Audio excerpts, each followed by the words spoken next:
Welcome to Bless Them Boys, a podcast that couldn't smooth a silk sheet if we had a hot date with a babe. I lost my train of thought.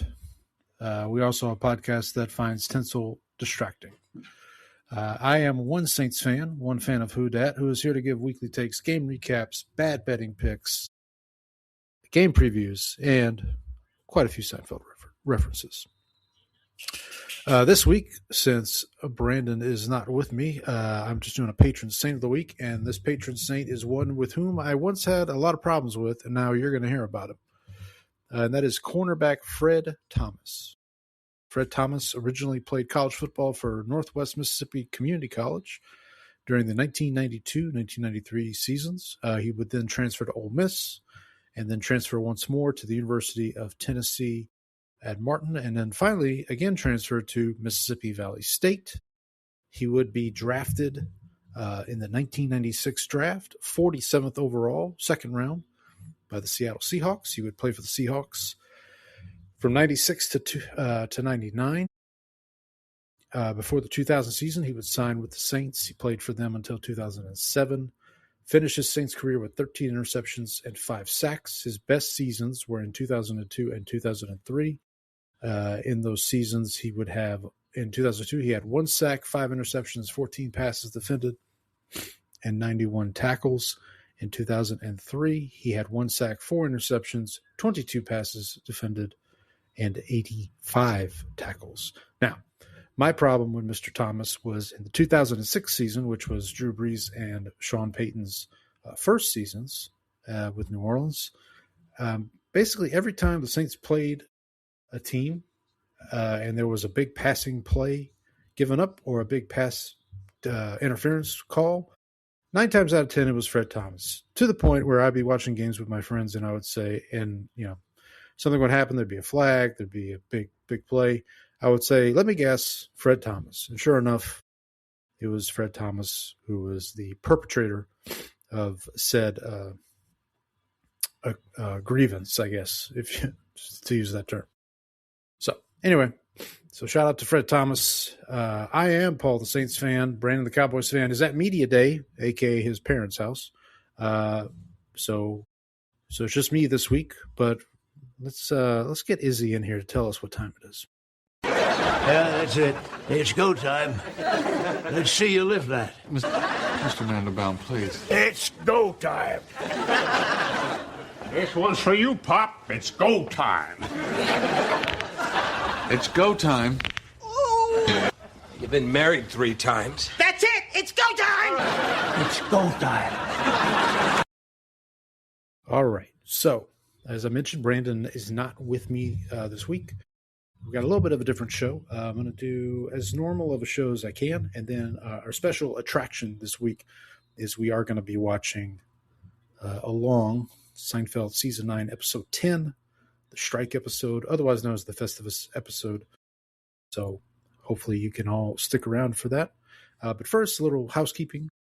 You can contact us, blessthemboys@gmail.com. We're on Twitter at bless_them_boys.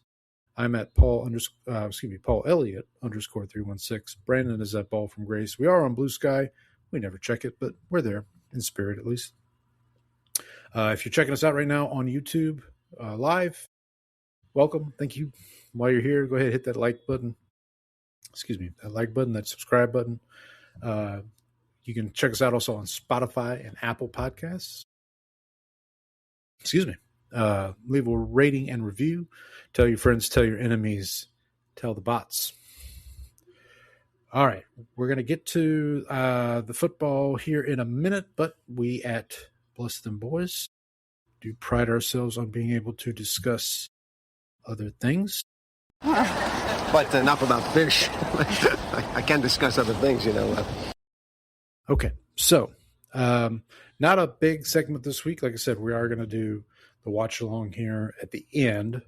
But I did want to, I figured I would take this opportunity with Brandon not here, to go through my top 10 list of movies for the year for 2025. I was actually proud of myself. I actually did see quite a few movies from this year. So I'm going to go ahead and give you that top 10 list. Let me just pull it up here real quick. I just threw this together earlier. So let me pull it up. All right, so first off, I'll go 10 to 1 here in a minute, but I do want to give a couple of honorable mentions. A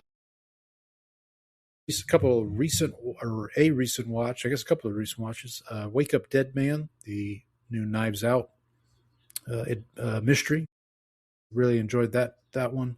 Also Frankenstein, the Guillermo del Toro interpretation of Frankenstein. Enjoyed that. Also Blue Moon, Richard Linklater's kind of a biopic. Brandon's in the chat. Hey, Brandon.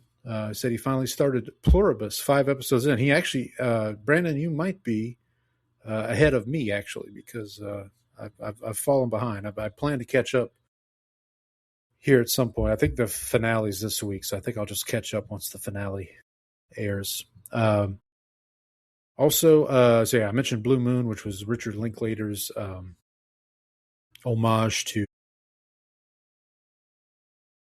why can I not remember his name?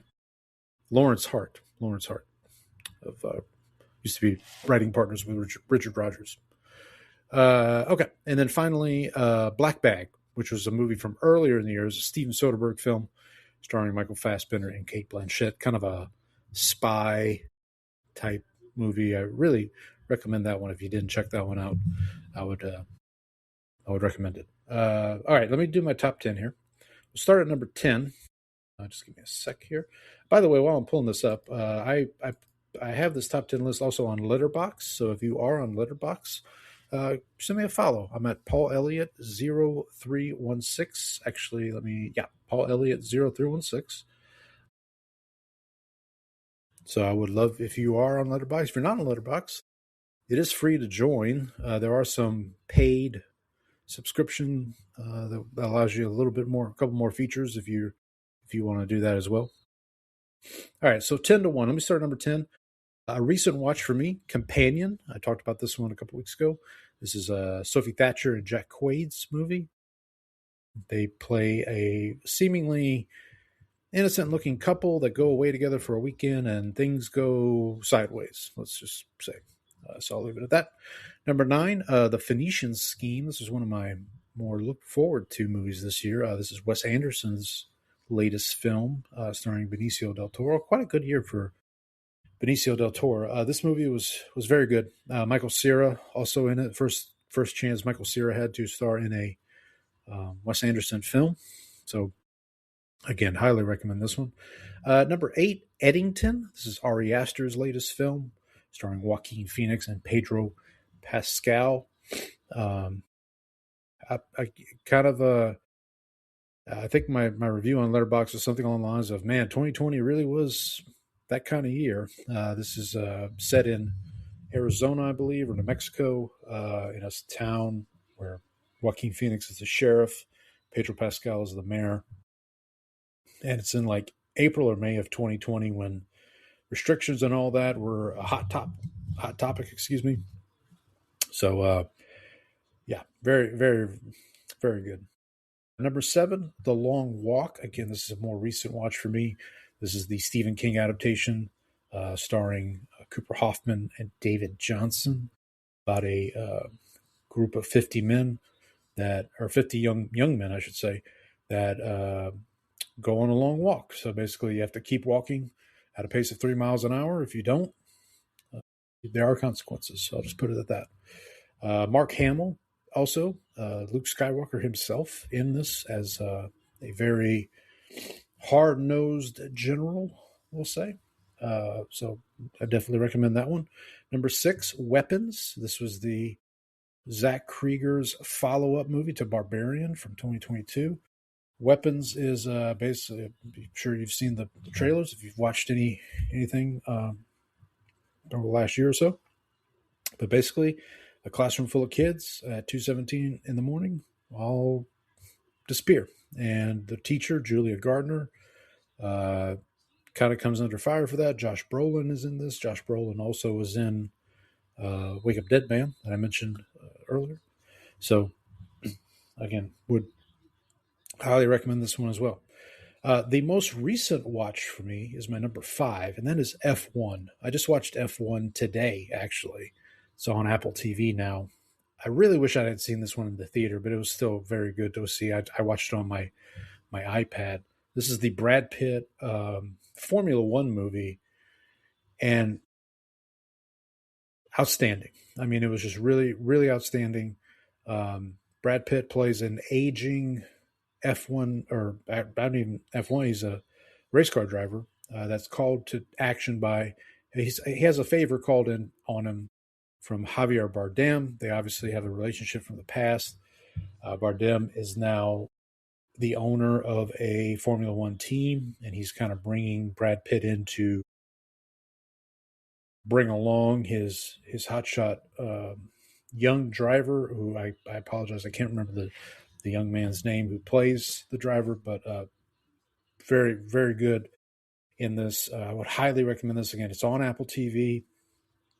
So if you're watching Apple TV, you're catching up with Ted Lasso or Pluribus, like Brandon did. It's there in the movie section. But I would definitely recommend trying to watch it on your either an iPad or your TV. I'd say on the phone, it probably wouldn't do much there.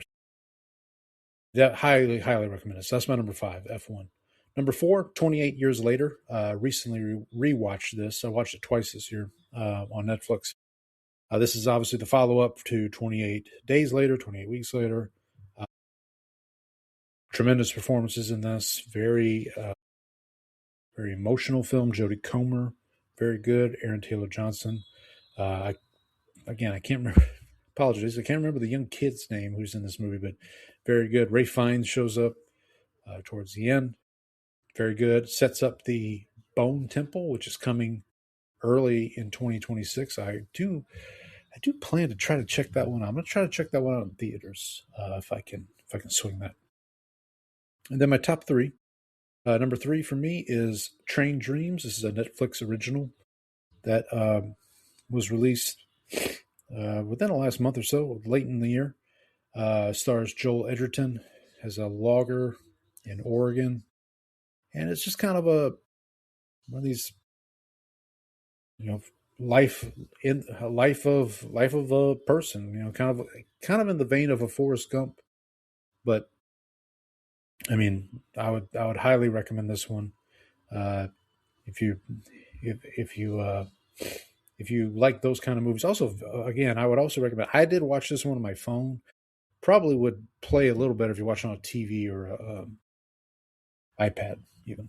And then my top 2, I went back and forth on these. Number 2, I went with Sinners, the Michael B. Jordan, the vampire movie that was the talk of all movies early in the year. Came out in March. It just got re-released, I believe, around Halloween time.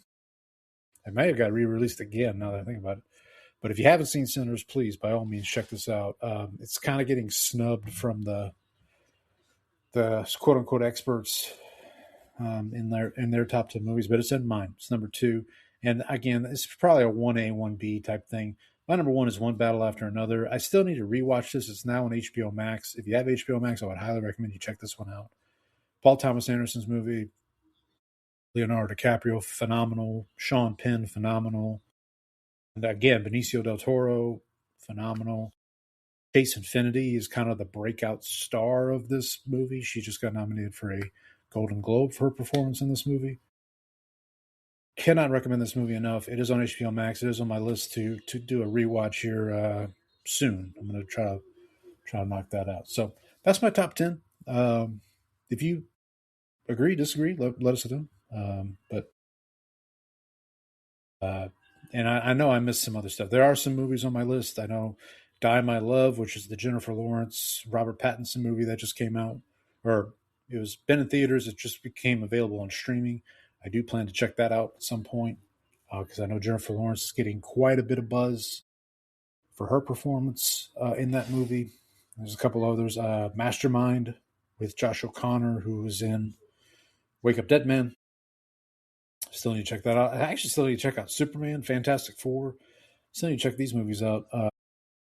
There's a big release. I need to talk to Brandon about this because Christopher Nolan's The Odyssey is coming out in July 2026. So I'm probably going to do a rewatch of all of Nolan's films in preparation for that. That's my top 10. We're going to move on here. Get situated here. All right, let's move on to college football. Got our bowl challenge going. It was a slow start for me in the bowl challenge, but I've picked up a little bit of ground. So as we stand right now, I am on my screen here. I've got Southern Miss and who are they playing? Is it Arkansas State? Or no, Western Kentucky. Excuse me. Southern Miss and Western Kentucky. They're in the New Orleans Bowl. Last I checked, it was tied at 13 in the third quarter. Right now, Andy, our friend Andy, the Bears fan, leading at 8-5. I actually am at 5-8. I'm actually tied for second with MJ Mans. That Brandon says, I don't think I even watched 10 movies this year. Brandon, by the way, in our college bowls are 4-9, so he's only a game behind. And I do believe Brandon has, I think he has Western Kentucky in this one. I have Southern Miss in this one. This is playing right now. Our friend Donnie, the Broncos fan, tough beat for him. 3-10 so far, so he's looking to pick up the pieces, as it were. All right. Let's go to our NFL picks here. Oh, I will mention, we talked about this last week, but when Brandon's back next week, we will be doing our picks for the semifinals of the college football playoff. I don't know if we'll pick the final next week too. Probably see if we can wait till the following week once we know what that game's going to be. But we'll figure that out.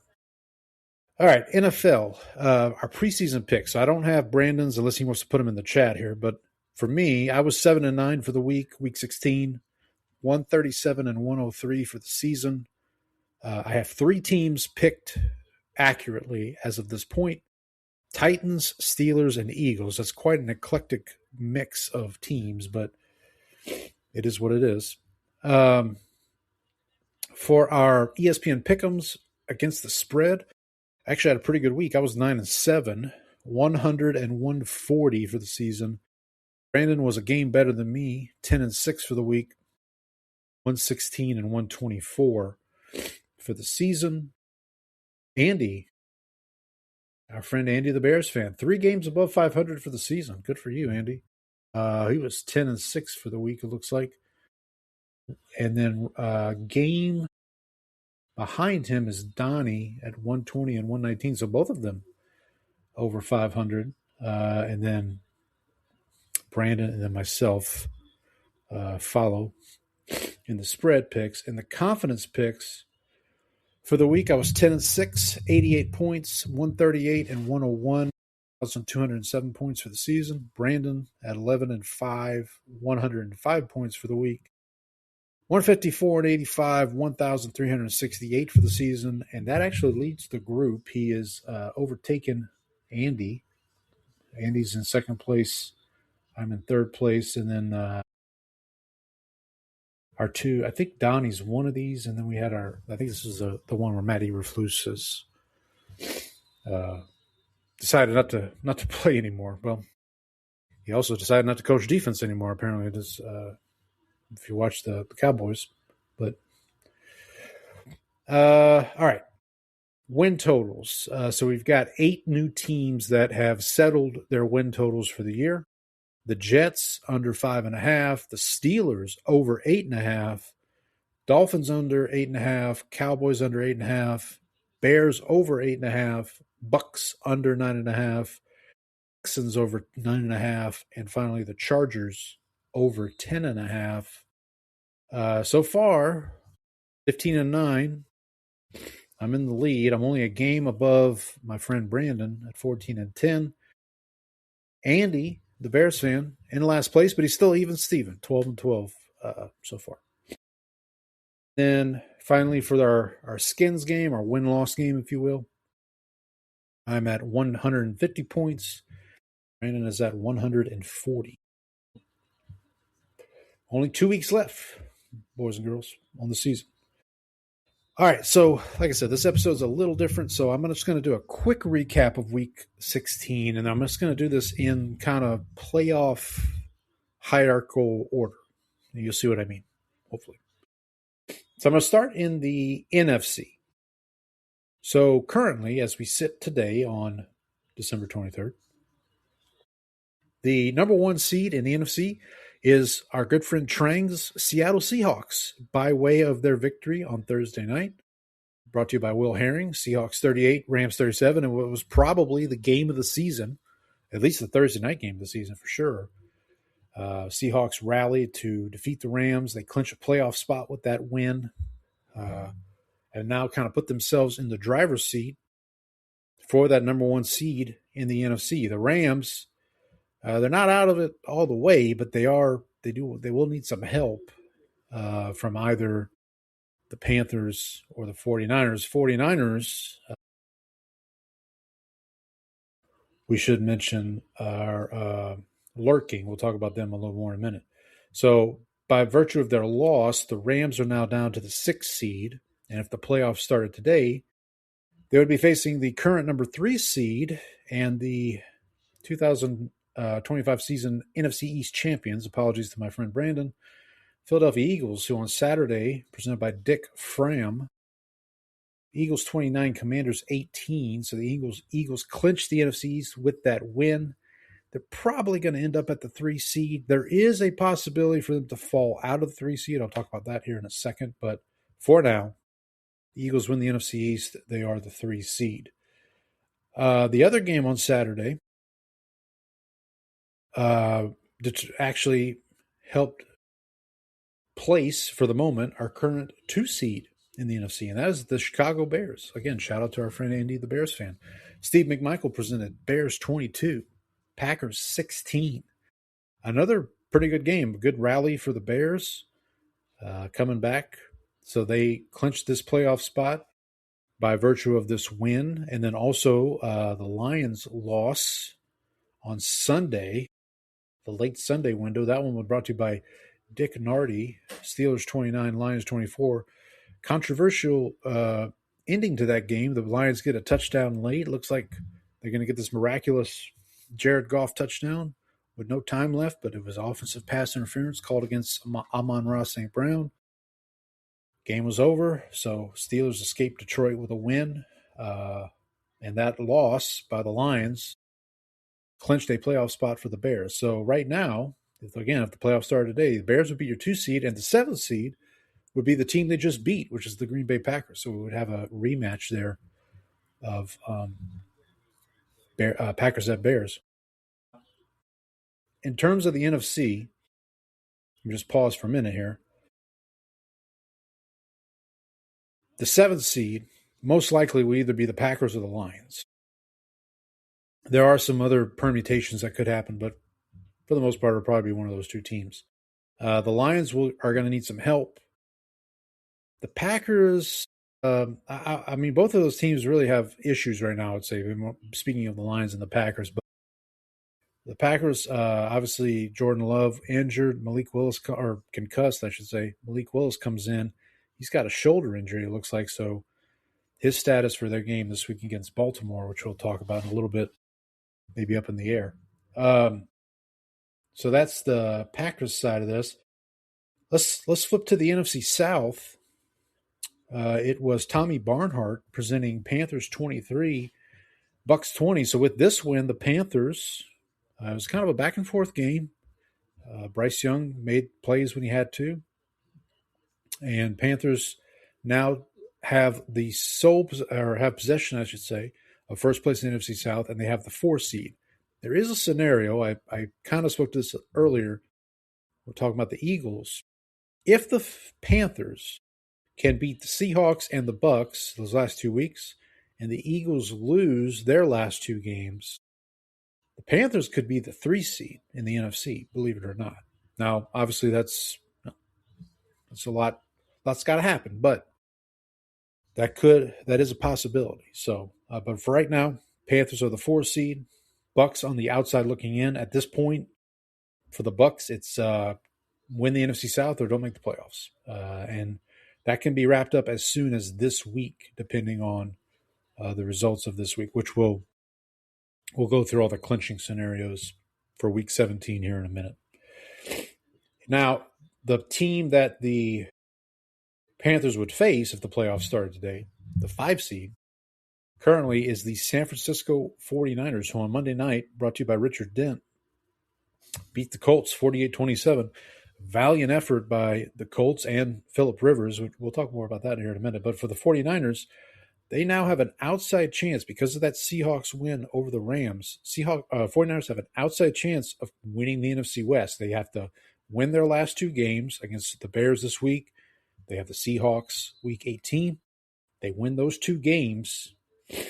I think they would need, let me see here.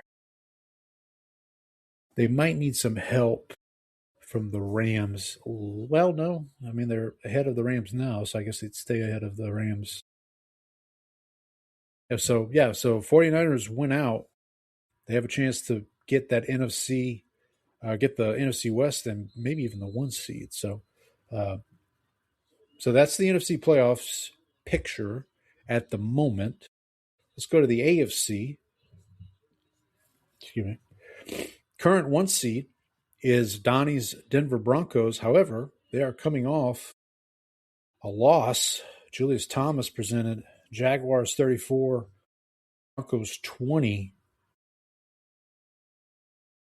The Broncos would not have clinched the AFC West anyway because they needed a Chargers loss, which unfortunately for Brandon did not happen because the Chargers 34, Cowboys 17, brought to you by Patrick Creighton. So with this loss by the Broncos, let's talk about the AFC West for a second. The Chargers are now kind of in the driver's seat, actually. If the Chargers defeat the Texans this week and then beat the Broncos Week 18, Chargers will win the AFC West. So if you're the Broncos, you need to be rooting for the Texans this week, or you just need to beat the Chargers coming up in Week 18. So that Week 18 game might be my candidate for Sunday night, the last game of the regular season. Right now, as it stands, the Chargers would be the 5 seed, and they would be going to the 4 seed, who is right now the Pittsburgh Steelers. We talked about their victory over the Lions. For Pittsburgh, it's pretty simple. You beat Cleveland this week, and you are the AFC North champion. And look, I mean, we've talked about this all season. Just give me 1 second, folks. We've talked about this all season, but Steelers just keep on winning or keep on having winning seasons under Mike Tomlin. Rodgers is doing just enough for what he needs to do. They obviously have the DK Metcalf suspension now because of the incident with the fan in Detroit.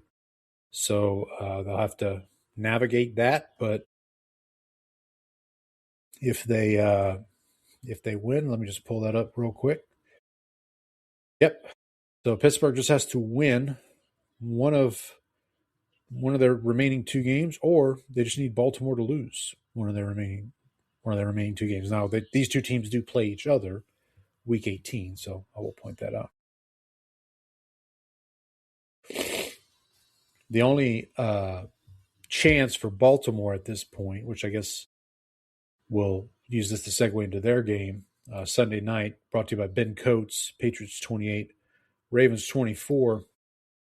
The only chance the Ravens have now, they have to win out and Pittsburgh has to lose out. So basically, Baltimore beats Green Bay this week, beats the Steelers Week 18, in concert with a Steelers loss to Cleveland this week, which not out of the realm of possibility, but not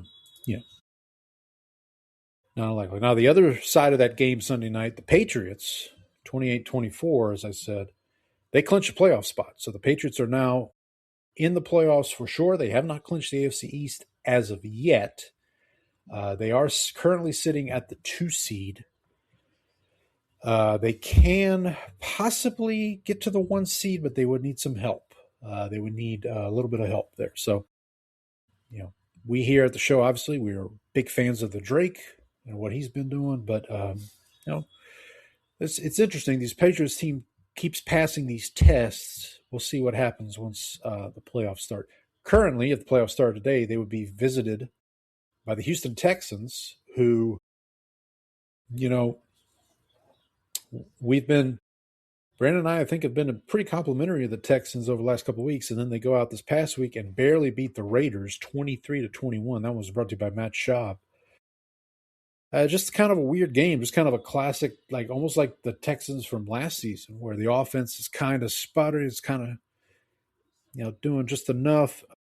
I know Genty had a big game for the Raiders, but listen, this Texans, if they're playing at their capable level, they're a dangerous team, and I think the Patriots would be not ecstatic to see the Texans coming into Foxborough for that 2-7 matchup. There is still a chance for the Texans to win the AFC South. They would have to win out. Jags would have to lose out, I believe. Let me see here. So the next win for the Texans will clinch a playoff spot and also eliminate the Colts, which we talked a little bit about them with the Monday night game. Phillip Rivers, a valiant effort from him. I mean, it's really something to see this guy still out there slinging it. I mean, he's really impressive. I know he's not going to win Comeback Player of the Year, and I'm not advocating that he should, but just to see him come off the couch after 5 years at 44, 45 years old, it's quite impressive against two pretty good defenses to start out. You had to play Seattle, and you had to play San Francisco this past week. So, and both of those teams, by the way, needed wins. It wasn't like they were, just resting up for the playoffs. So, but yeah, I think the Texans are okay. I'm interested to see this game against the Chargers this week in LA will be a good litmus test for them. See where they're at. Okay, so let me see here. So that was the 2-7 matchup. Let me see where else we are. Talked about the Jags beating the Broncos. The Jags are in the driver's seat. Like I said, they're not in the driver's seat. They would need a little help, but there's a possibility the Jags get the 1 seed, which, I mean, listen, I think Liam Cohen, we've talked about Coach of the Year a little bit on the show, but Liam Cohen maybe wrapped it up. Trevor Lawrence had probably his best game as a pro this past week against Denver. And that's not I will read Donnie's dispatch here in a little bit, but I mean, my takeaway was just came really impressed with Trevor Lawrence's performance. Right now, like I said, the Jaguars would be the 3 seed. The 6 seed would be the Buffalo Bills, who, by virtue of their win over the Cleveland Browns, which was brought to you by Billy Cundiff. That was Bills 23, Browns 20. So the combination of that win and the Indianapolis loss clinched a spot for the Bills. I should also mention that Indianapolis loss also clinched playoff spots for the Jaguars and for the Chargers. The other thing, too, with the Jaguars you want to keep in mind when it comes to tiebreakers, the Jaguars have victories over the Broncos now and the Chargers. So if they get into tiebreakers with them, they would win those tiebreakers. I did a little simulation on the ESPN playoff machine earlier, where if the Jaguars, Patriots, Chargers, and Broncos all end up with 13 wins, which is possible. I don't know how likely it is, but it's possible. In that scenario, the Jaguars get the 1 seed. I don't know all the tie-breaking rules and all that, but that was what came out of the wash when I did the playoff simulator earlier. Yes, as Brandon mentions in the chat, our Jaguar. Well, I won't know about our. I'll give Brandon the credit on this one. He was all on it in the preseason. He was. I was still holding on to my Texans stock. He was all on the Jaguars, so shout out to him for seeing that. I didn't trust Trevor Lawrence. So that was my thing, which we'll see what happens in the playoffs once we get to that point. But yeah, so that's the playoff teams. Let me circle back and get to some of the non-playoff teams. I guess I'll start with my team, the Saints. I got to tell you, man, I really like what I'm seeing from the Saints. They win this week 29-6 over the Jets, brought to you by Quinn Early. A shout out to our friends over at this podcast is making me thirsty. Chris, one of the co-hosts there, is a Jets fan. The Saints, Tyler Shuck again looked impressive. Don't know, I'm not a huge fan of him throwing the ball over 40 times, but running game. The running backs right now are Audric Estime and Evan Hull, and Taysom Hill, basically. So I think Shuck is doing very well in the offense, running it, getting comfortable with it. Kellen Moore's play calling has gotten better as the season's gone. His coaching's gotten a little better. For the Jets, what I will say is their defense played pretty well. I thought in the game. It's not obviously these are not two juggernaut teams. I totally get that, but I thought it was a competitive game in the first half. Saints pulled away in the second half. Olave had a big game. Juwan Johnson with a good game. I thought, like I said, Shuck played really well. An emotional game for yes, not to be underestimated, as my friend Brandon says in the chat. Emotional game for Taysom Hill and Cameron Jordan, possibly their last games as Saints in the Superdome. This is the last home game of the season. Saints have 2 road games to close out the season. Cam Jordan, I owe Cameron Jordan an apology. I was on the 32 Fans podcast to preview the season with Alex and Akiva, and we were talking about this was before Tyrann Mathieu announced his retirement, I believe. And they were talking about, they gave me 3 names on the Saints, and they wanted me to kind of handicap their Hall of Fame chances. Tyrann Mathieu was one, Demario Davis was the other, and Cam Jordan was one. And when I got to Cam Jordan, I said, I feel like he could get in. I feel like he's an accumulator. He's gotten a lot of stats.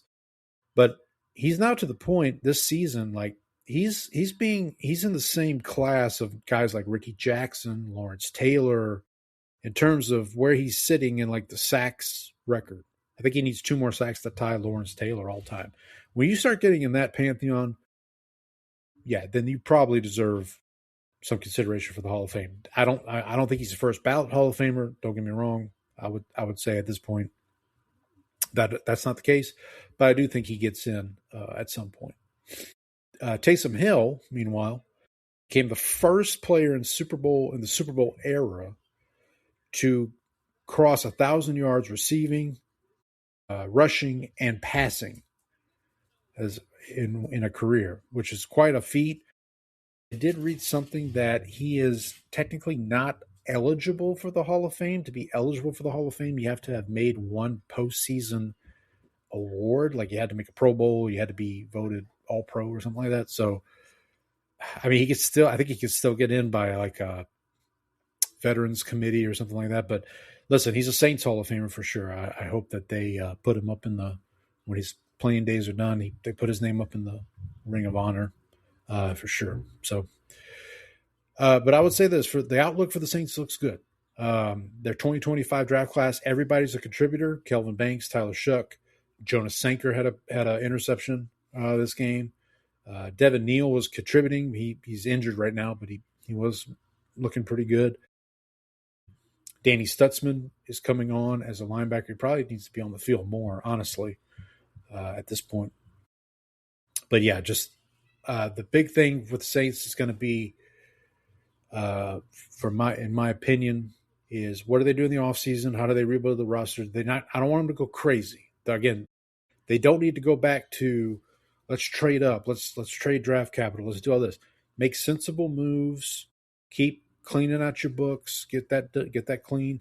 At least you have a quarterback now for 2026 who's on a rookie deal, and he's a round 2 quarterback, so it's not even a crazy rookie deal. Although I do think he was the first guaranteed money for a rookie quarterback drafted in the second round. So, but I think Shuck is has at least proven himself to be your 2026 quarterback. I am interested to see what happens this offseason. The other thing I'll mention, and I'll lead this into another game on Sunday that we haven't talked about yet, which is Falcons 26, Cardinals 19. This one brought to you by Cannonball Butler. The reason I bring up this is the Falcons and Saints play each other week 18. Coming up in week 17, Saints play the Titans, Falcons play the Rams on Monday night. Let's say both of those games go as expected, which is to say Saints beat the Titans, Falcons lose to the Rams. Then, week 18, Saints at Falcons. The winner of that game will finish third place in the NFC South. And the reason that could be important is because that determines so for the Saints, from the Saints' perspective, they have 3 opponents for next year that have not been determined, which is they will play a team from the NFC West, a team from the AFC West, and a team from the NFC East. If the Saints finish 4th place in the South, that would mean they would play the Raiders from the AFC West, the Cardinals from the NFC West, and the Giants from the NFC East. If they end up moving up to 3rd place, that AFC West opponent goes from the Raiders to the Chiefs, which, obviously the Chiefs have some issues right now. But still, it's still the Chiefs. And then the NFC West goes from the Cardinals to either the 49ers, the Rams, or the Seahawks. So that's obviously a step up in weight class, I would say. And then the NFC East opponent would go from Giants to Commanders. So, be interested, just, something for the Saints to look forward to. And also, if they win these last 2 games, they would end the season on a 5-game winning streak. If you told me the Saints were going to have a 5-game winning streak at some point this season, I would have asked you what drugs you were on. But, that notwithstanding. And then the Cardinals, just to speak on them, it just seems like Gannon's – I think I did read something that Gannon's not going to be replaced. Or maybe – I don't remember. Or no, I'm thinking of the Dolphins. The Dolphins, well, let's jump to the Dolphins real quick. Lost to the Bengals. The Bengals 45, Dolphins 21. This one brought to you by Scott Mitchell. So it came out I think it was on Sunday, that Mike McDaniel should be back for the Dolphins, but Tua will not. Brandon kind of alluded to this, I think, last week or the week before we were talking about this. Tua was technically not Mike McDaniel's guy. But they did just pay Tua, so it's going to be interesting. Now, look, the Broncos obviously set the market for this, where they just cut Russell Wilson, ate all that dead money, and figured out a way to handle it. So we'll see what happens with Tua, with the Dolphins and Tua, but that'll be interesting. For the Bengals, they're just playing, the Burrow thing. That's going to be another interesting scenario. Looks like Zach Taylor will be back for Cincinnati, but I wouldn't be surprised if he's not, honestly. Let's see if I'm missing any games. Oh, one more here. Actually, 2 more. Well, maybe at least 2 more. Dick Pessinen presents Vikings 16, Giants. Vikings actually have a chance to be spoiler here. They play the Packers. They play the Lions this week on Christmas, and they play the Packers week 18. So, and if they win both of those games, they'll finish 9-8, which is quite a feat if you think about it. Now, J.J. McCarthy's injured again. Max Brosmer looks like he's going to get another start this week. For the Giants, again, another interesting team. What they're going to do at coach, I haven't heard. I know Marcus Freeman is a name I keep hearing, the Notre Dame head coach, but we'll see. And then lastly here, Dick Frey presents Titans 26, Chiefs 9. If I had told you at the beginning of the season the Titans were going to beat the Chiefs in week 16, again, you might have asked for what drugs was I on, but obviously the Chiefs have fallen on hard times here. For the Titans, the name that I keep hearing for their head coach is Matt Nagy, ironically, who is the offensive coordinator currently for the Chiefs. I floated that option to Andy the Bears fan, and he said, good luck, basically. So we'll see. We'll see what happens there. I think that's all the games. I'm going to step away for a quick second, folks. I'm just going to go take a quick restroom break, and I will be right back.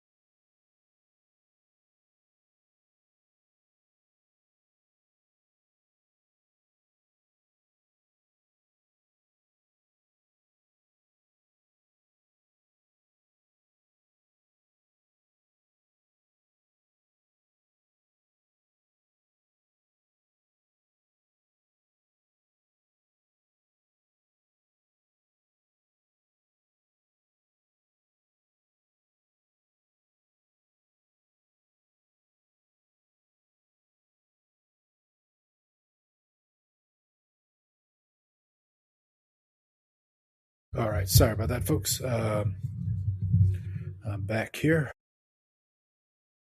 Yeah. Brandon mentioned his upset pick. I forgot to go over that real quick from our picks here. Well, actually, I'll go over that when we do our upset and our locks here at the end. But I do want to very quickly. I mentioned Donnie. We actually had an email from Donnie last week, and I completely forgot to read it on the show. So my apologies, Donnie. We're gonna right that wrong here. Just let me pull it up.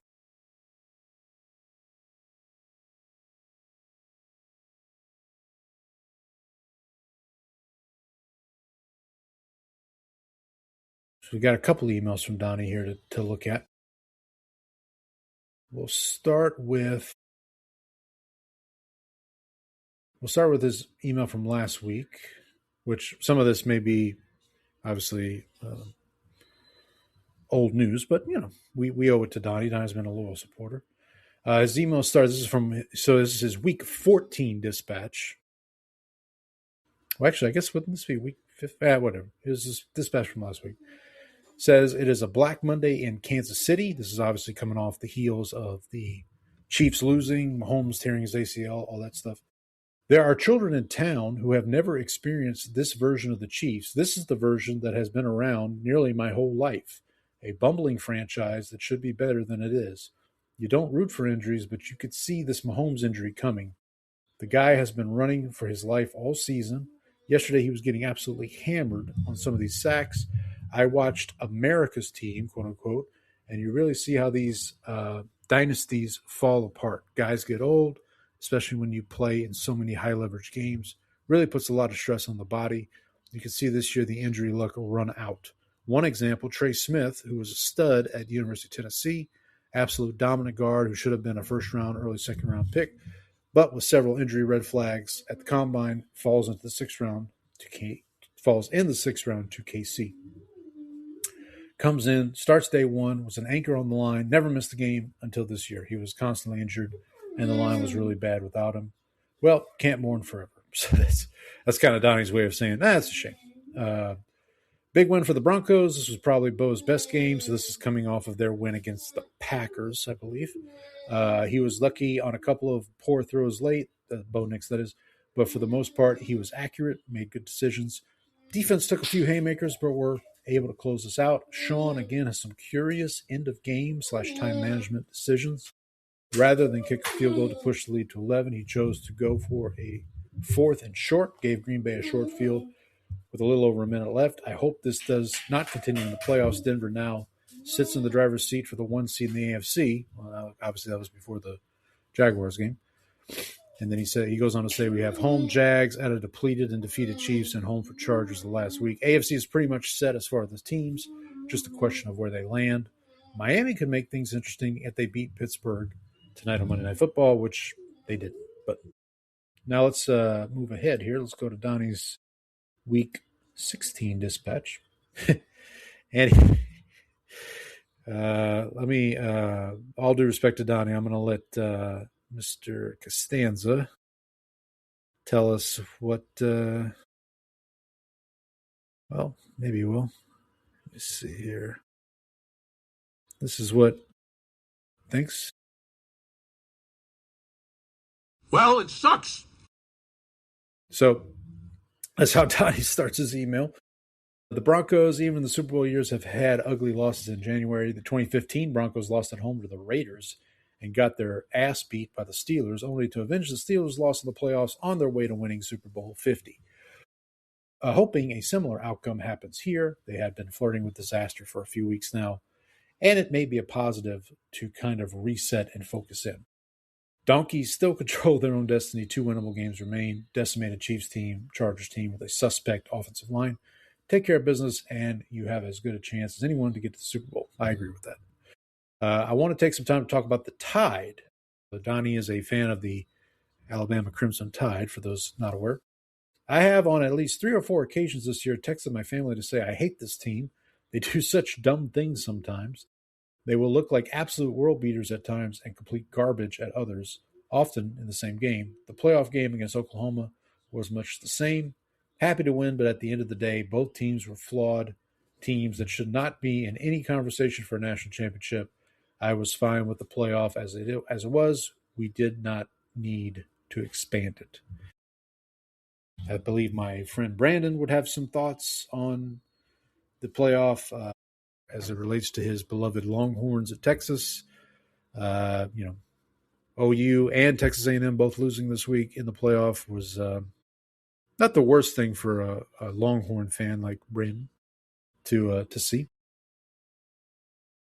Donnie also sent in his grievances. I'll save that. We'll do grievances here in a minute. Let me transition to our picks for week 17. Only 2 weeks left, folks. So we'll do our picks here. We'll air some grievances, and then we'll watch a little Seinfeld. So, excuse me. So we'll start on Christmas Day. Jason Hatcher. Boy, this Christmas Day tripleheader looked a lot better. Even a month ago, maybe a little longer than that. But we'll start with Jason Hatcher presents Cowboys at Commanders. The Commanders, I should point out, all three home teams on Christmas Day are underdogs. Commanders are plus 6.5. Hey, let me look at it this way here. I am going with Brandon and I are head to head here. I'm going Commanders plus 6.5. He's going with Cowboys minus 6.5. Brandon does say he forgot to send his grievances, but you can aim all of them at the defensive staff. I'm assuming he means the defensive staff for his beloved Cowboys. Let me pull up my spreadsheet here. Okay, so Cowboys at Commanders. I'm going Commanders plus 6.5. I have Commanders.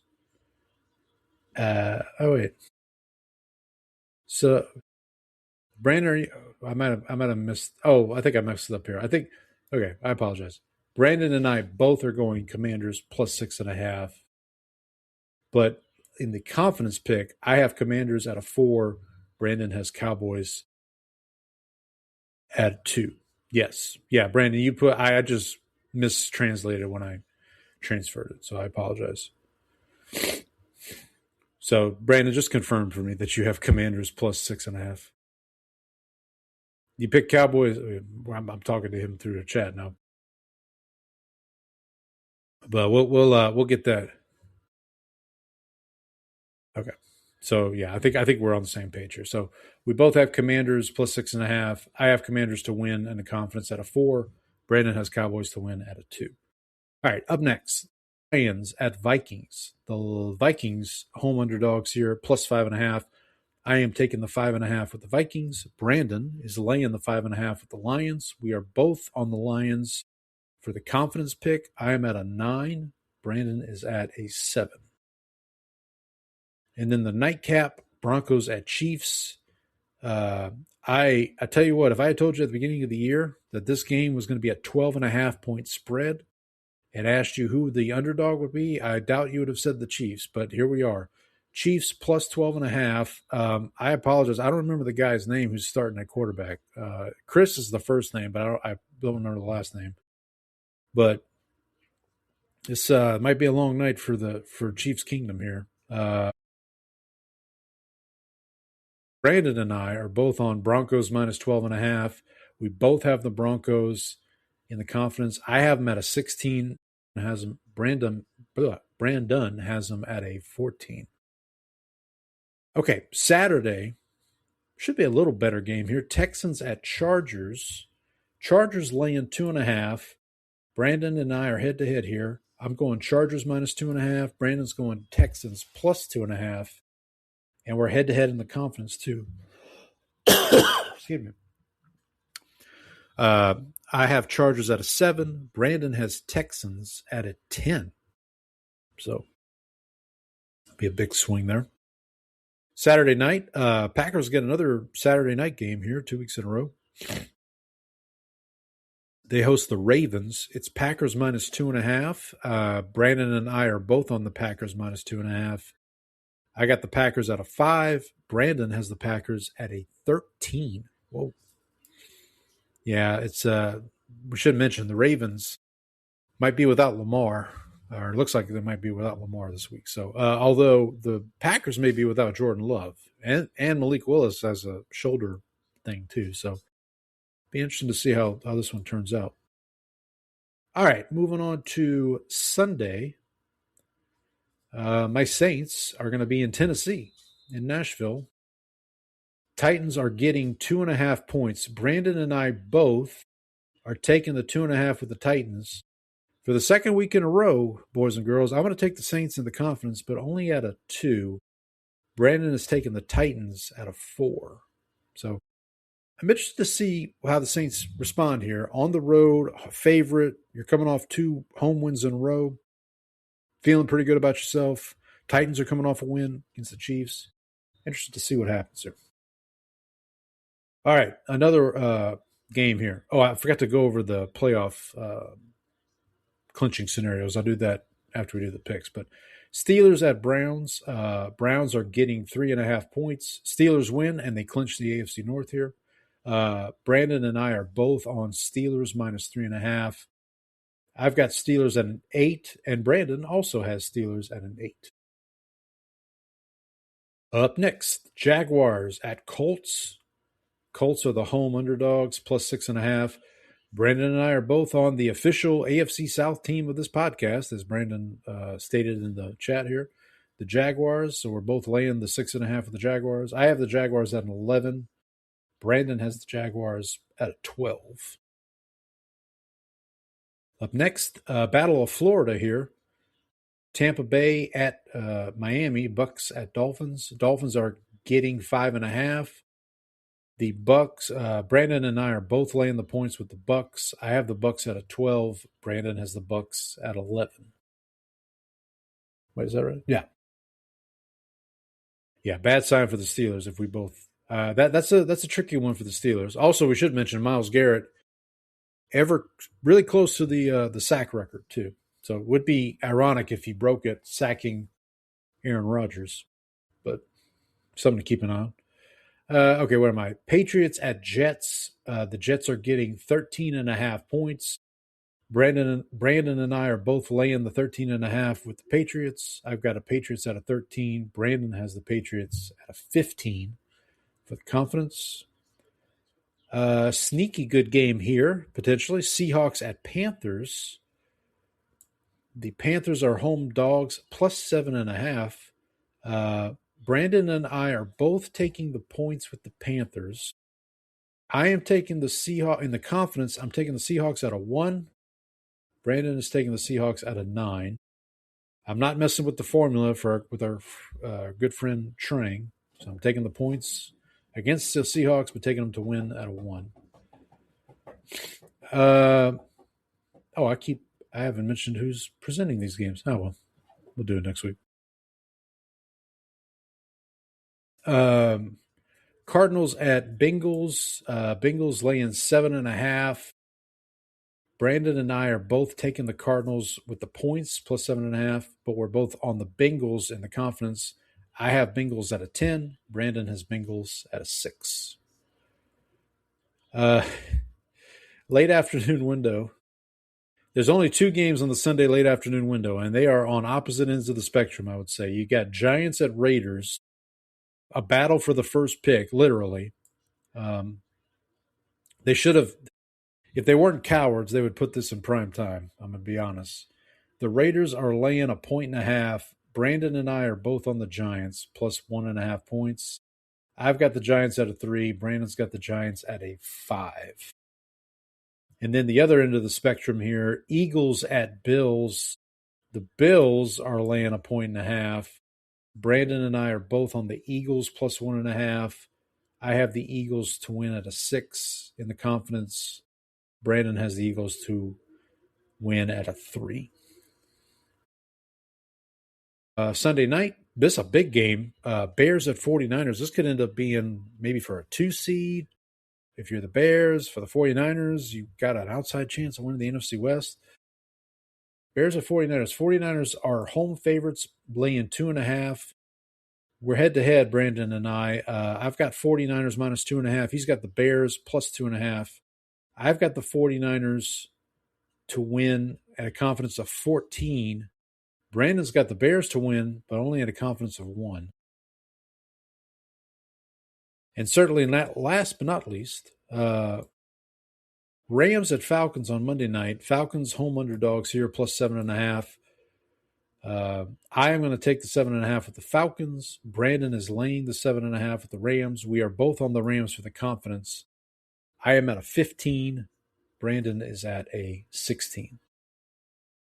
So apologies, I forgot to say who was presenting those games. We can do that next week when we recap. Okay, let us go to putting the bad in battle. Yeah. Let us go to what doing? Oh, I gotta find my. We're gonna do our upset and lock, and then we'll air some grievances here. This is not good. Worlds are colliding. George is getting upset. All right, George is getting upset here. So on last week, wrong tab here. Last week I had Jaguars over Broncos, so I hit that one. Brandon had Cardinals over Falcons, so he did not get that one. For this week, so for the season, actually, let me look at this. Where am I at here? Get it together, Paul. Here. Okay, so for the season, Brandon and I are both 7-9 on the season. This week in our upsets, I am going with the Eagles over the Bills. Brandon is going with the Texans over the Chargers. So there's our upset picks, and then let's move on to our locks. Jerry, it's a lock. Kramer, you've had this thing under control for almost 3 years now. All right, so last week on our locks, I had Lions over Steelers. That did not work. Brandon had 49ers over Colts, which did work. So for the season, I am 13-3. Brandon is 14-2 in his locks. Hey, we're doing pretty good there. But for this week, for the locks, I'm going to go Jaguars over Colts. It worked last week with the Jags over the Broncos, so why? Well, that was for an upset, but this is for a lock. I'm going Jags over Colts. Brandon, for his lock, is going to the Monday night game. Rams over Falcons. All right, so Brandon kind of mentioned his grievances. Do we have a clip here? Let me see.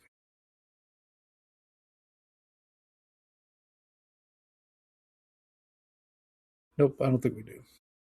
That's okay. Not a big deal. All right. So Brandon mentioned his grievances about the Cowboys defense, their defensive staff. I'm gonna air a non-football grievance. This happened to me today. So we've been in Louisiana last couple of days, visiting my mom, my sister, doing Christmas festivities with them, and then we drove back today. So apologies. I don't know. I might have caught a cold or something while I was there, but we're driving back. And for those that have driven in Houston in the somewhat recent past, if you're driving I-10 west, at one point, I-10 meets up with Interstate 45, which goes north and south. So today, because it is still a Tuesday, people are still working, we get into downtown right around 4 o'clock, so there's traffic. But what I hate, what I cannot stand, so when I-10 meets I-45, it turns into a 4 lanes. So there's 2 lanes that you can get onto I-45. There's 2 lanes that you can keep going, and you stay on I-10, basically.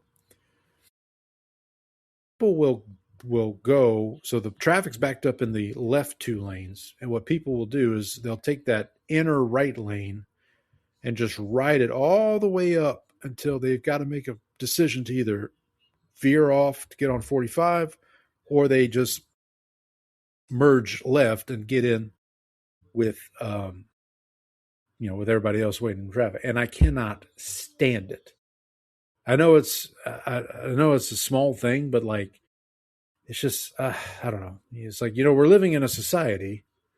But anyway, it's a small grievance, but just a grievance nonetheless. Let me read Donnie's grievance, and I'm going to have to take a slight break. I got to get my computer is about to die, so I got to get a charger here. But let me get Donnie's grievances in here. All right, Donnie's got 7 grievances. Here we go. Number 1, college football playoff. We don't need 12 teams. 4 was fine. Please keep G5 teams out. Straightforward. Number 2, my coworker Brad. Oh, shout out to Brad. He constantly calls in sick, leaving me to cover most of our work. When he is in, he is bad at his job. He doesn't understand technology and can't do the most basic things with a computer. Brad catching a stray on this show. Number 3, the quote-unquote streaming model. Can we admit that streaming sucks? In the past, I could just easily flip the channel between things. For example, on Thursday nights, if the Nuggets are on, I have to exit the DirecTV stream app, go to Prime to check the football game, then do the whole process over to get to the Nuggets game. This takes way longer. And also, just trying to find the game is such a pain. Is it on ESPN, Netflix, Prime, Peacock? What are we doing? By the way, just a quick sidebar. Shout out to Ryan from Saints Block Party podcast. He's at that boy Wolf on X.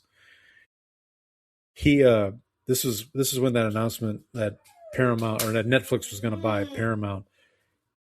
He had a tweet from a while back that he retweeted, said, eventually there's just going to be this app called Cable. That's how we're going to watch everything. But yeah, so number 4 here from Donnie. The people in charge of college football, whether it was conference expansion of the playoff, or anything to do with NIL or the transfer portal, nothing has been done with fans in mind.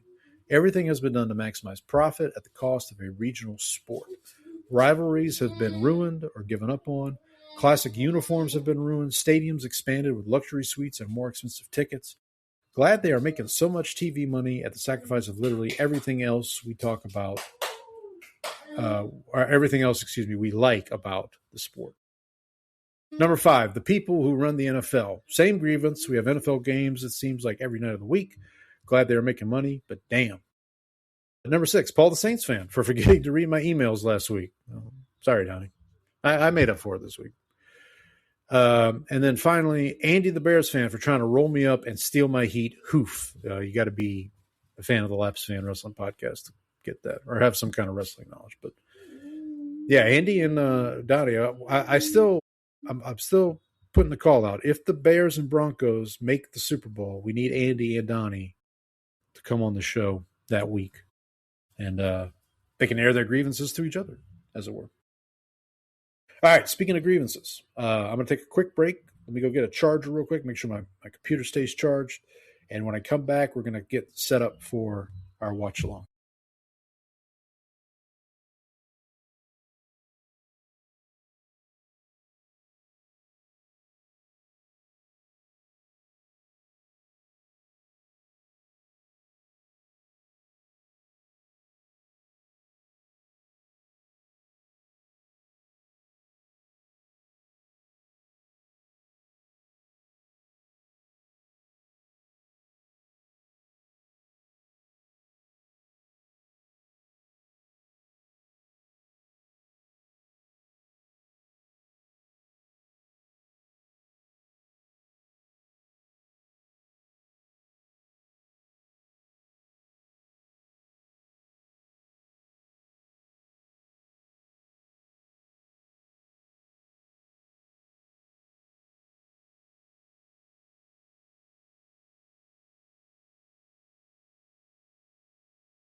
All right.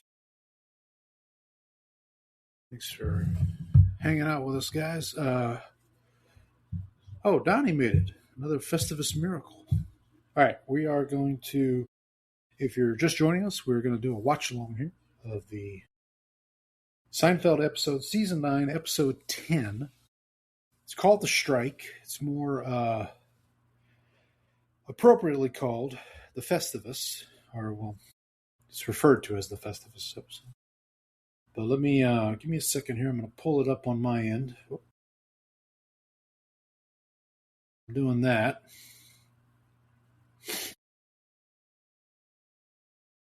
So I am watching this on Netflix. Obviously, you can, if you have your DVDs or you have whatever means you have to watch it, we welcome you to watch along with us here.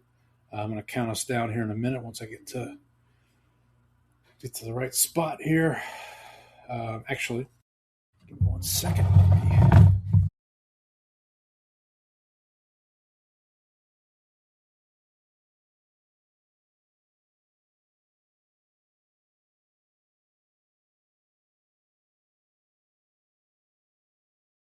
And I got the sweatshirt, got the sweater ready. So this episode, it's about 22 minutes. I don't think I have ads on Netflix, but I guess we'll find out here in a minute. But if I do, I'll let you know in case you're watching along in a ad-free environment. But all right, so I'm gonna hit play here. I'm gonna do a countdown. 3, 2, 1, play. When I say play, you hit play. So here we go. 3, 2, 1, play.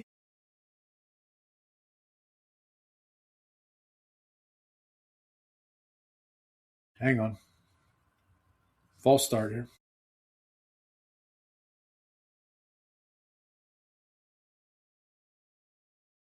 Apparently, when I watched it last year, I did not watch it all the way to the end, so I started at the end there.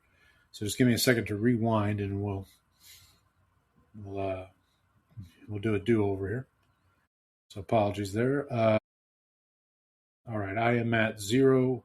I'm at 0, 0, 0, 0. So 3, 2, 1, play.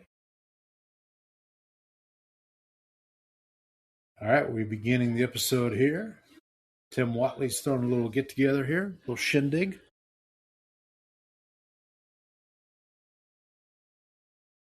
The great Bryan Cranston, of course, the future Heisenberg, Breaking Bad fame.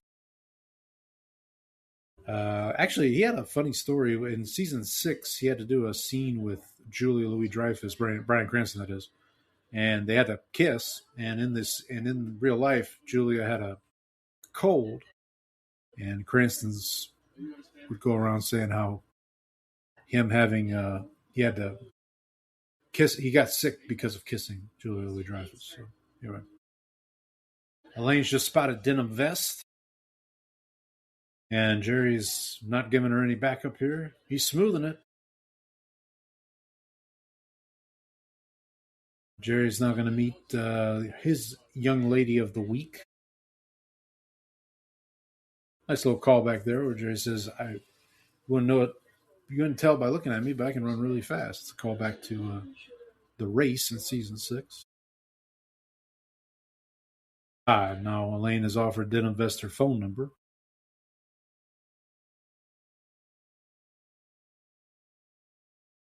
And now we're getting into the episode proper. George and Jerry just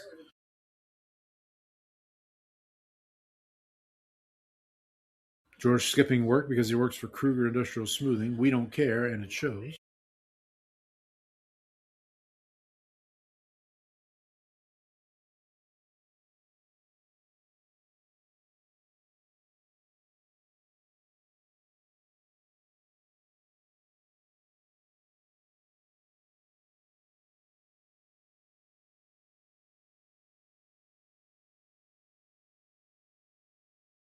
I mentioned our friends over at This Podcast Making Me Thirsty. They just released an episode where they break down the strike. So after you're done doing a watch along, go check them out. They do a 2 up and 2 down episode on it. Check that on their YouTube channel. I was looking because they did interview, and we're actually getting into the Festivus part of this. George is opening his mail. He's got a card from his father. Elaine has just commandeered it. Now we're getting a little bit of insight here.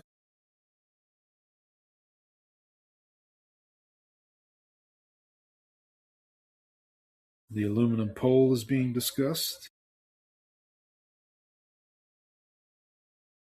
George is going to work. Hope Jerry's happy. Now Jerry's going to get... Jerry arrives back at home and Kramer's hanging out, reading his VCR manual.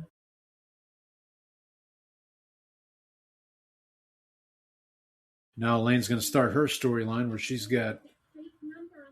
has given her fake number to Denim Vest on the back of her atomic sub card. And she's been saving up for a free sub.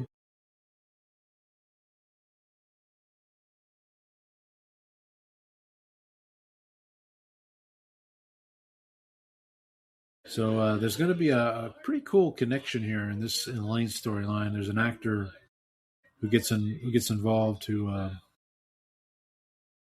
I was surprised to learn who it was once I did. Now Kramer's explaining that they didn't clone sheep; it was the same sheep.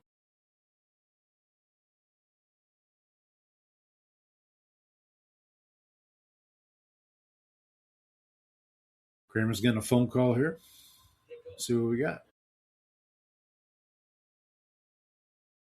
Oh, good news for the K-Man here.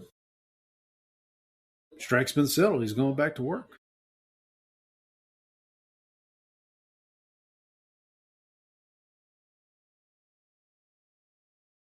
I always loved that Kramer had a business card from working at H&H Bagels.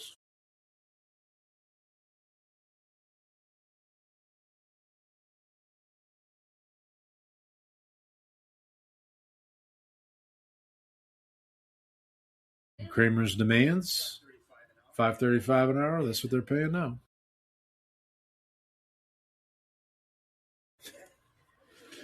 So there we go. Kramer off to... If anybody out there is listening to this, watching this, and it's your first episode of Seinfeld, pretty good episode to start out on. But Kramer, throughout the series, has been known as somebody who just kind of makes it by. Kramer's back at H&H now.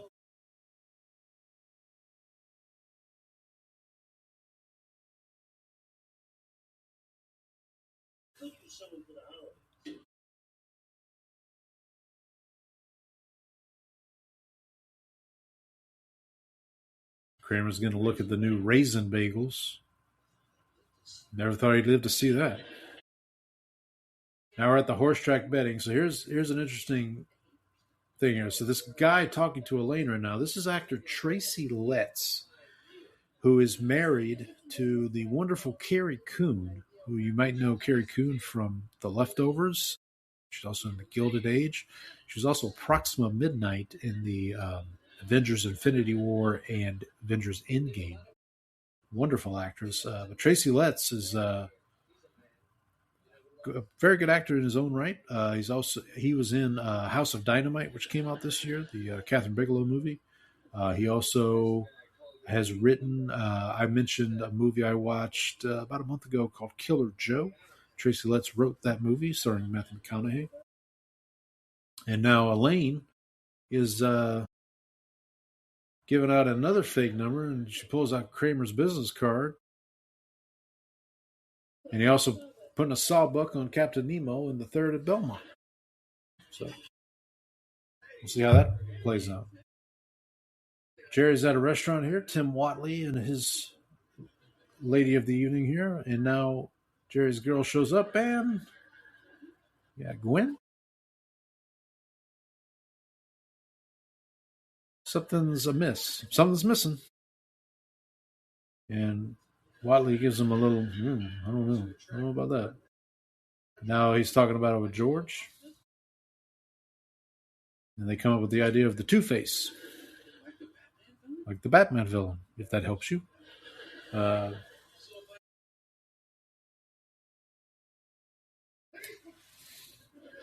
This is an underrated little bit here. Now, George is telling Jerry about his plan to give the Human Fund cards to his fellow employees at Kruger. I used to have some Human Fund cards. I had a Festivus kit that I got a couple years ago and came with Human Fund cards. Now here's Kramer. He's back from his first day at H&H. He's got some free bagels, but he's about to tell the boys that these are day olds. Homeless won't even touch them.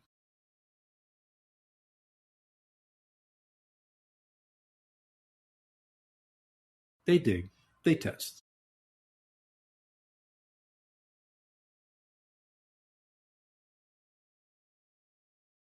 Now Kramer's starting to find out what is Festivus. So I've always contested that this episode should be called the Festivus, but the strike does play a big kind of a role into this because Kramer is now going to get involved with Festivus, which is going to lead to him eventually in trouble at H&H here in a minute. So we'll see how that plays out. Elaine still wants that atomic sub. Jerry's questioning if there's a captain's hat involved in all this. Back in H&H now. Here we go. The wonderful late great Jerry Stiller is explaining the tradition of Festivus. Christmases ago, we went to buy a doll for his son. Reached for the last one they had. So did another man. He rained blows upon him and realized there had to be another way. The doll was destroyed, but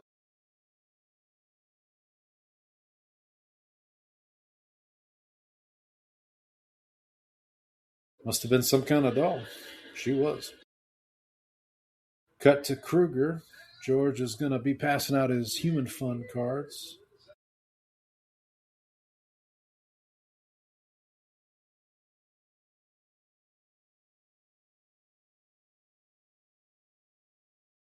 A little bit of a goof there. So George says he loved those cigars, but as we learned in season 7, he doesn't smoke. He doesn't like smoking. He gives one to Mr. Kruger. Now Frank's explaining the Festivus dinner, talking about the airing of grievances, the poll. Tinsel is distracting if you think about it.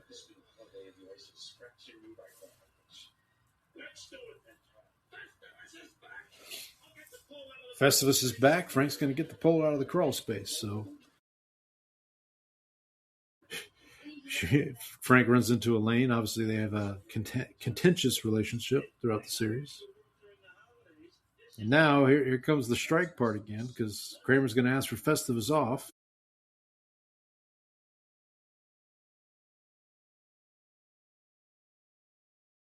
And it's a walkout.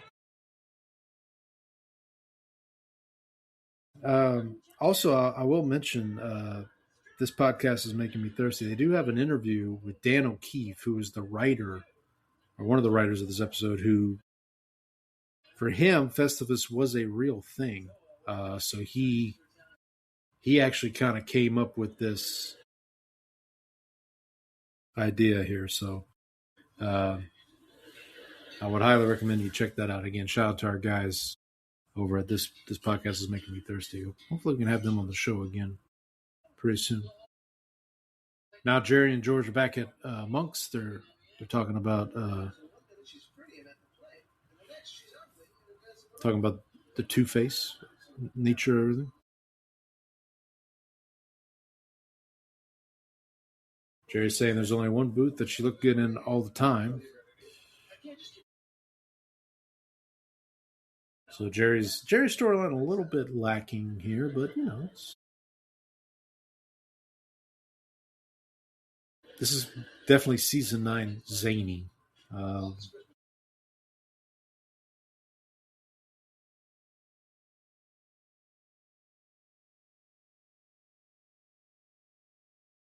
Here we go. Here comes Frank and Kramer. Pole in hand. Festivus is your heritage, George.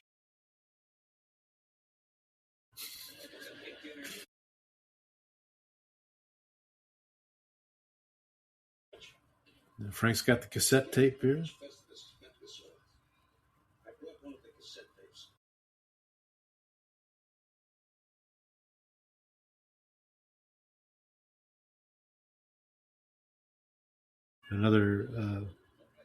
Another glimpse into George's childhood here. Time for the Festivus feats of strength. And George storms out. Now here comes Gwen. She's going to meet Kramer and Frank. Kramer gives a little...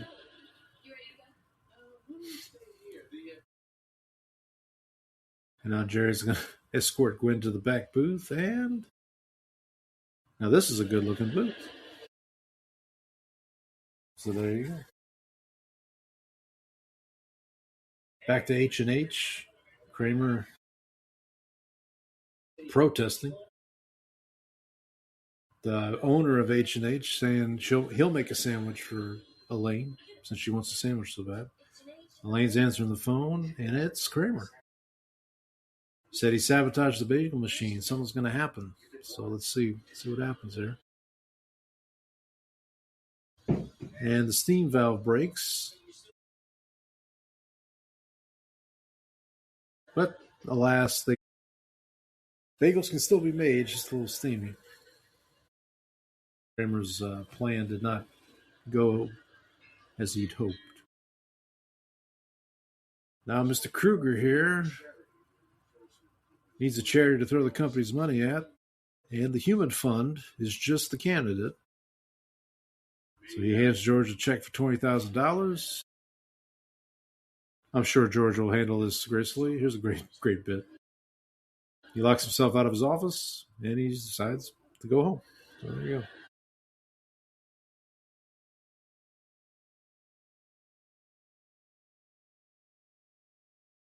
Gwen's a little frustrated now back at the coffee shop here.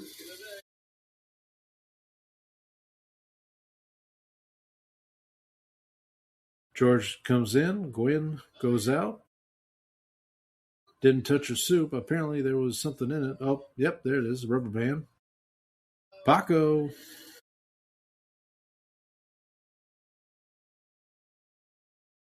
Now George is explaining to Jerry that he about his Kruger's charitable donation that George was going to be not so charitable with.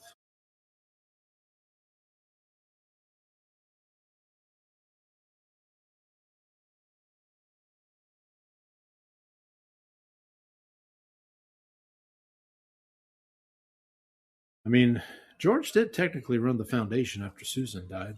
That's kind of a philanthropic endeavor, I guess.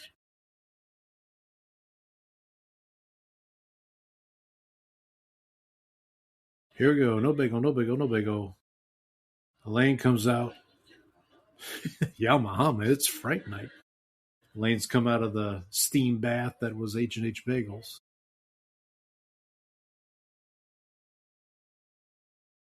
She's set up a meeting with Denim Vest.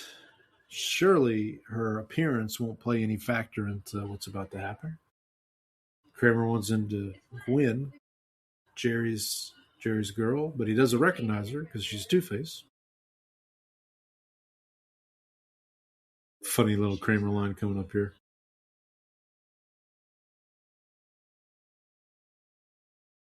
Gwen realizes that Jerry must be seeing somebody else on the side. Kramer, oh, he's a tomcat. Very Kramer line.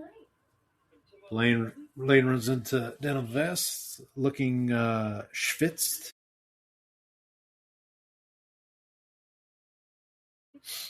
And Denim Vest obviously had other ideas for this encounter, and I don't think it's gonna happen. So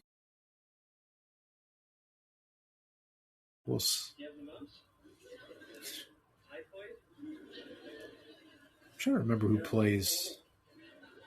He gives him a Yamahama. And now Dininvest has given Elaine a fake number. So the now Kruger is getting a notice from accounting that the human fund is not real.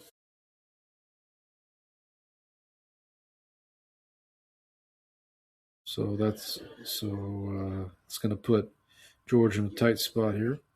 Dininvest is played by Kevin McDonald. Let's see what else Kevin McDonald was in. Kids in the Hall, Galaxy Quest. Comedic actor.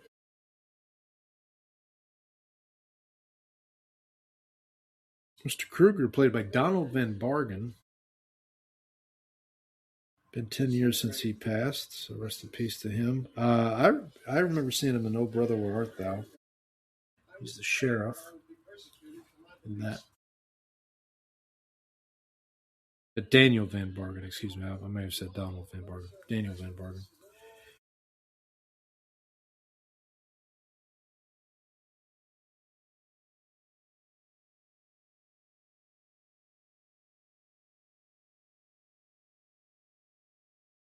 And here we go. Festivus dinner. Mr. Kruger's here. He's going to see it. Frank's going to show Kruger the pole. To get another Yamahama as Elaine shows up here. Jerry sees right through George. What's going on here? Very high strength to weight ratio with aluminum pole. And now here comes Kramer with Tracy Letts and his buddy from the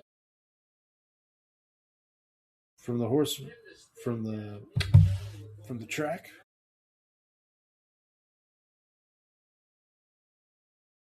It's a Festivus miracle.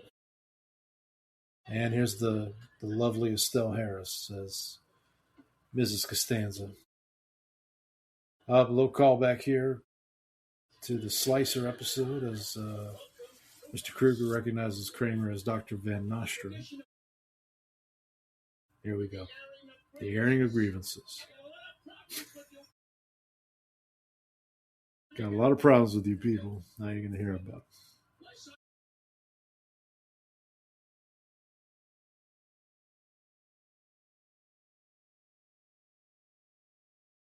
You couldn't smooth a silk sheet with a hot date with a babe.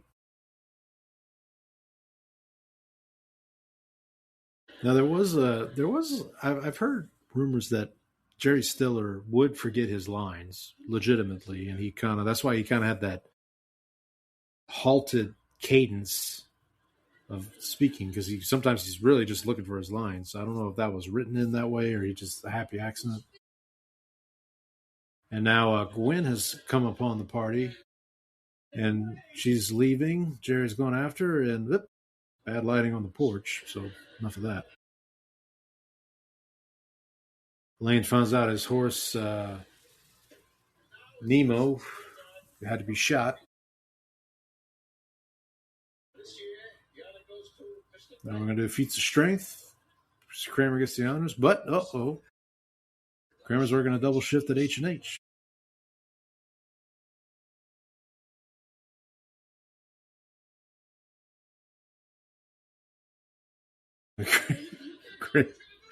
Kramer bails.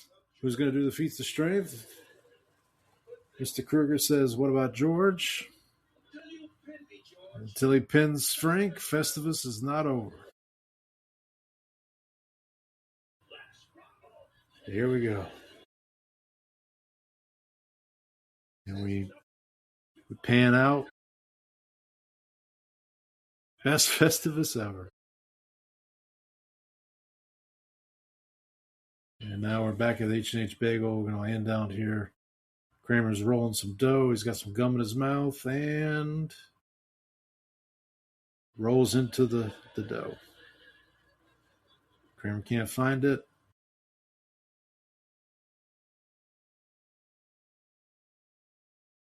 Comes His boss sees what he's doing, and he just gets fired. Thank you. Takes off the apron, and that's it. So that will conclude our watch along here of season 9, episode 10 of The Strike, Seinfeld. The episode after this is The Dealership. That's a pretty good episode too. It stars featuring David Puddy, kind of a fishbowl episode. They're kind of one location. But we appreciate you all hanging out with us. Again, Brandon will be back next week. We will do our preview of the last week of the NFL season. So we'll recap week 17, talk about week 18. It's very possible by the time we see you guys next week that all the playoff spots will be taken up in the NFL. Might still be some seeding that needs to be figured out, but it's possible we at least have all the spots taken up. Oh, by the way, I'm glad I thought of that. Let me go through. Let me pull this back up here. Let me go through our clinching scenarios, as it were. Just give me 1 second. I was so excited to get to our watch along that I forgot about this. Let me get to. Okay, so here's some clinching scenarios. We'll start in the NFC. The Seahawks. Shout out to our good friend Trank. So the Seahawks can clinch the NFC West if they beat the Panthers, and then they'll need a Rams loss to the Falcons and a 49ers loss to the Bears. If in addition, or well, I should say, so if a Seattle win, Rams loss, 49ers loss, Seattle clinches the NFC West. If the Seahawks win, the Rams lose, and the Bears and 49ers tie, Seattle will clinch the 1 seed in the NFC. So that was a little more unlikely, but just want to throw it out there. The Bears, so again, we talked about that Bears-49ers game being a big game. If the Bears win, Bears beat the 49ers, they clinch the NFC North. Done. No questions asked. Or if the Packers lose to the Ravens on Saturday. So the Bears could be going into that Sunday night game knowing they're the NFC North champions. It's possible. In the NFC South, the Panthers can clinch that division if they beat the Seahawks and Tampa Bay loses to the Dolphins. So very crucial here. Both of those things have to happen. So if Tampa Bay just loses to the Dolphins, that does not clinch anything for the Panthers. So those two things have to happen in concert. The Packers can clinch a playoff spot if they beat the Ravens or if the Lions lose to the Vikings on Christmas. So again, the Packers could go into that Saturday night game having watched the Lions play on Christmas. If the Lions have lost to the Vikings, Packers have already clinched a playoff spot. So that means, so that's 1, 2, 3. So again, in the NFC, Seattle has clinched a playoff spot. The Rams, the 49ers, they've all clinched playoff spots. The Bears have clinched a playoff spot. That's 4. We could this week get also the Packers to clinch a playoff spot. So that would be 5. We could get the NFC South to be decided. That would be the 6th playoff spot. And the Eagles have already clinched a playoff spot. So there's your 7. So all 7 teams in the NFC could be decided this week. Move to the AFC. Broncos clinch a first round bye. Pretty straightforward. They have to win, so they have to beat the Chiefs on Christmas. Then they have to hope for a loss from the Patriots, the Chargers, the Jaguars, and the Bills. So Patriots are against the Jets. Chargers are against the Texans on Saturday.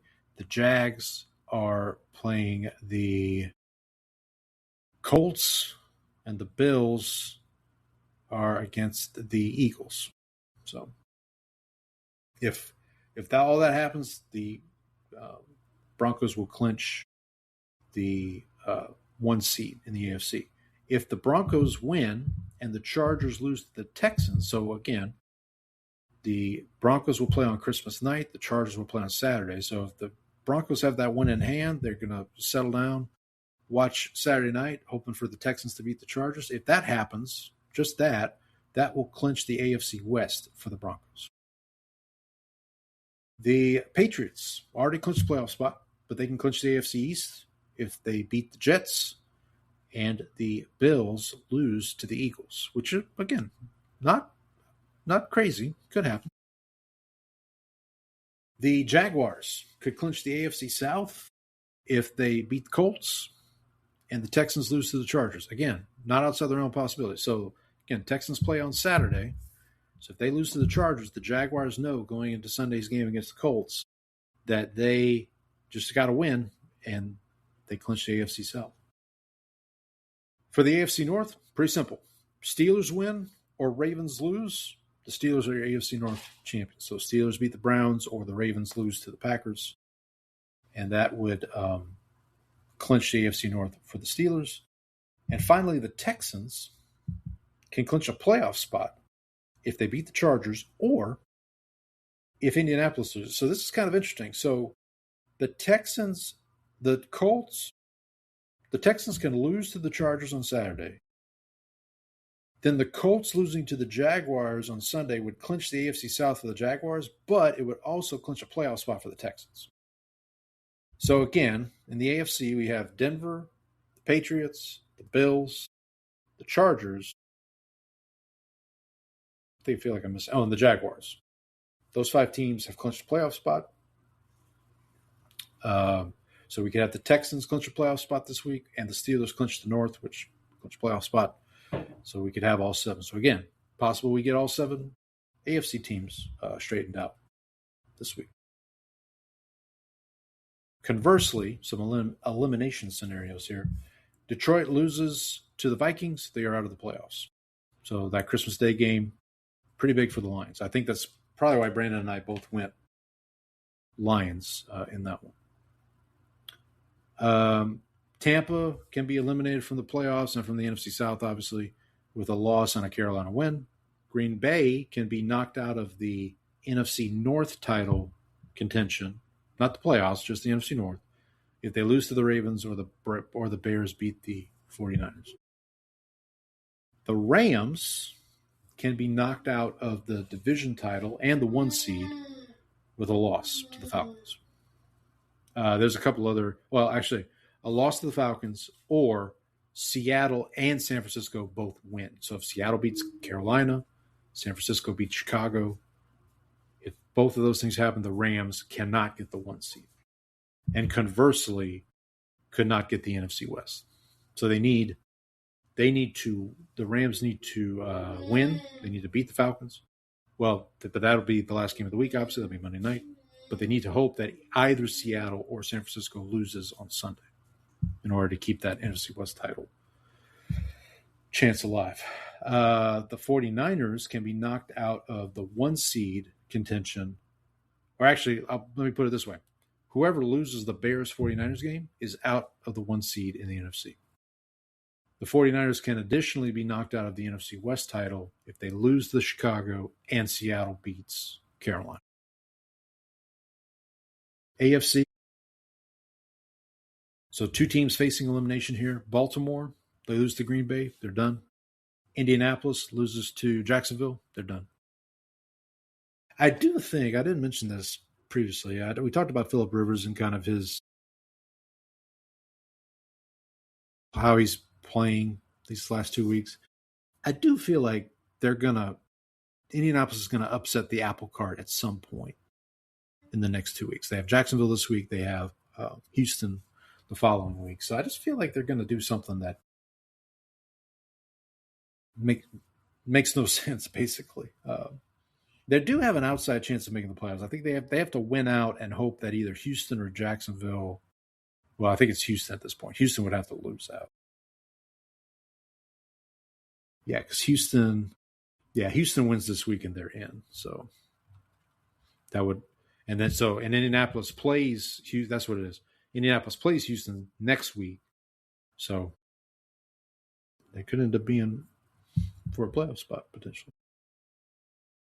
And then finally, there's quite a few scenarios here so Buffalo, who's already clinched a playoff spot, but if they lose and the Patriots win this week, Patriots are the AFC East champs. Buffalo knocked out of that. That scenario that I just mentioned, Buffalo loses to Philadelphia, the Patriots beat the Jets, would knock Buffalo out of the 1 seed. So if Buffalo loses and one of the following teams win, the Patriots, the Broncos, the Chargers, or the Jaguars, if any of those 4 teams win in combination with the Buffalo loss, Buffalo cannot get the 1 seed in the AFC, which they probably won't anyway, but it officially won't happen. A Houston loss in combination with a Jacksonville win would eliminate Houston from the AFC South. So if you're Houston, you've got to take care of business against the Chargers on Saturday, and then you've got to hope, you got to root for Phillip Rivers to beat Jacksonville on Sunday. And then also a Houston loss. Houston can get knocked out of the 1 seed. They don't have to lose. If Denver or New England wins, that knocks Houston out of the 1 seed. The Chargers will get knocked out of the AFC West. If they lose and Denver wins, that'll also knock them. Chargers are kind of in a similar situation to Buffalo, also with the 1 seed. If they lose and Denver or New England or both Jacksonville and Buffalo win, then they will be eliminated from the 1 seed. The Patriots would be knocked out of 1 seed contention with a loss and a Denver win. Jacksonville will be knocked out of 1 seed contention with a loss and a win by either the Broncos, the Patriots, or the Chargers. So I think we've covered it all. Like I said, the big takeaway here is by the time Brandon and I reconvene next week, we could have all the teams settled for the playoffs. Excuse me. All the teams could be settled for the playoffs. Maybe just some seeding configurations need to be figured out, but we'll see what happens. Also, we'll be picking, like I said, we'll pick the semifinals, college football playoff. We know what the games are now. We've got Alabama, Donnie's Crimson Tide facing Indiana. We've got Miami taking on Ohio State. Actually, we've got Ole Miss against Georgia, and we've got Oregon and Texas Tech. Oregon, Texas Tech is one that I am looking forward to. I'd say that's one I really want to see. It should be a fun game. I don't think it'll be as low scoring as Miami and Texas A&M was this past week. And that game, Oregon Texas Tech is at the Orange Bowl. Alabama Indiana will be at the Rose Bowl. Ole Miss and Georgia at the Sugar Bowl. That feels right. That feels appropriate. And then Miami Ohio State at the Cotton Bowl there in Jerry's World. Looking forward to all that next week. Hey, if you are, in the spirit, so to speak, I think there's a bowl game every day for like the next week or week and a half or so. Or if not, there's an NFL game. So enjoy that. We hope everybody has a happy Festivus. Hope your grievances have been aired, your feats have been strong, and your polls tinsel free. So thank you for joining us this week. Thank you for putting up with me this week. Brandon will be back next week. Really appreciate everybody. Hope everybody's having a good holiday season, whatever you celebrate. If it's Festivus, if it's Christmas, Hanukkah, Kwanzaa, whatever it is, however you celebrate, we hope you're doing it safely and with your families. We appreciate everybody following along with us. Like I said, be back next week. We'll have more football to talk about, getting ready for the new year. Maybe we'll talk about some New Year's resolutions. Who knows? But until then, happy football, everybody.